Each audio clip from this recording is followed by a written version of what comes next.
সন্তানের বাবার পরিচয় না জানিয়ে নিজের অন্তঃসত্ত্বা হওয়ার খবর প্রকাশ্যে এনেছেন অভিনেত্রী অ্যাম্বার গার্ড। 38 বছর বয়সে অভিনেত্রী পাইরেটস অব ক্যারিবিয়ান খ্যাত হলিউড অভিনেতা জনি ডেপের সাবেক স্ত্রী। অভিনেত্রী অ্যাম্বারের ঘরে আরও একটি সন্তান রয়েছে। এবার অভিনেত্রীর ঘরে দ্বিতীয় সন্তান আসার সুখবর দেন অ্যাম্বারের এক মুখপাত্র।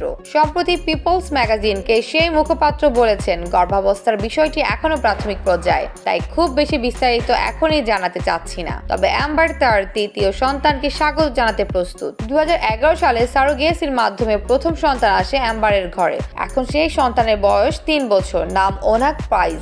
একই পরিকল্পনা করে অ্যাম্বার তার দ্বিতীয় সন্তানও আনতে যাচ্ছেন কিনা তা নিয়ে জোর জল্পনা। সেক্ষেত্রে তার দ্বিতীয় সন্তানের বাবা আছেন কি নেই সেই ব্যাপার কিছুই স্পষ্ট নয়। ইতিমধ্যে অ্যাম্বারের ভক্ত এবং শুভাকাঙ্ক্ষীরা সামাজিক মাধ্যমে অভিনেত্রীকে অভিনন্দন জানাতে শুরু করেছেন। তাকে এবং ওনাগের মঙ্গল কামনা করেছেন অনুরাগীরা। অ্যাকুয়াম্যান খ্যাত অভিনেত্রী অ্যাম্বার হার্ডের সঙ্গে ভালোবেসে সংসার পেতেছিলেন জনি ডেপ। তবে সেই সংসারের শেষটা মোটেও ভালো ছিল না। তাদের দাম্পত্য কলহ পৌঁছেছিল আদালত পর্যন্ত। বহু আইনি লড়াইয়ের মধ্য দিয়ে গেলেও শেষ পর্যন্ত সবকিছু ছেড়ে স্পেনে চলে আসেন অ্যাম্বার।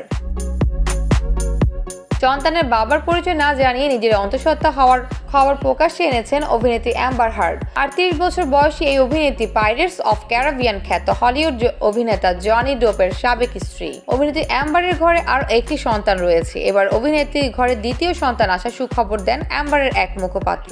সম্প্রতি পিপলস ম্যাগাজিনকে সেই মুখপাত্র বলেছেন, গর্ভাবস্থার বিষয়টি এখনো প্রাথমিক পর্যায়ে, খুব বেশি বিস্তারিত এখনই জানাতে চাচ্ছি না। তবে অ্যাম্বার তার দ্বিতীয় সন্তানকে স্বাগত জানাতে প্রস্তুত। 2021 সালে সারোগেসির মাধ্যমে প্রথম সন্তান আসে অ্যাম্বারের ঘরে। এখন সেই সন্তানের বয়স 3 বছর, নাম ওনাক প্রাইজ। একই পরিকল্পনা করে অ্যাম্বার তার দ্বিতীয় সন্তানও আনতে যাচ্ছেন কিনা তা নিয়েও জোর জল্পনা। সেক্ষেত্রে তার দ্বিতীয় সন্তানের বাবা আছেন কি নেই সেই ব্যাপারে কিছুই স্পষ্ট নয়।